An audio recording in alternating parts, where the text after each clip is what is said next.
El ciberassetjament a les dones periodistes és una altra fórmula de la violència avui, una violència verbal i violència tristament física que pateix tota la societat. És a dir, és una forma més en què s'expressa una societat que cada vegada està més polaritzada perquè tot el sistema econòmic, tot, no únicament el mediàtic, les xarxes, la comunicació, sinó també la política, l'empresa, la política internacional, les relacions, estan dicotomitzades i, per tant, com tot és una dicotomia, blanc-negre, negre-blanc, i el llenguatge ha de ser eficient i ha d'arribar de manera immediata, l'assetjament, l'insult, l'agressió s'està convertint en una eina que s'utilitza per generar negoci, en molts casos.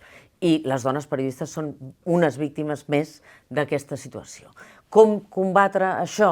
Doncs, evidentment, n'hi ha una de molt lenta, que és combatre-ho amb educació, amb col·laboració, amb solidaritat i amb sentiment de pertinença a un col·lectiu. Això és molt lent. Per què? Perquè la societat ens empenya a la competitivitat i és molt difícil capgirar aquesta lògica.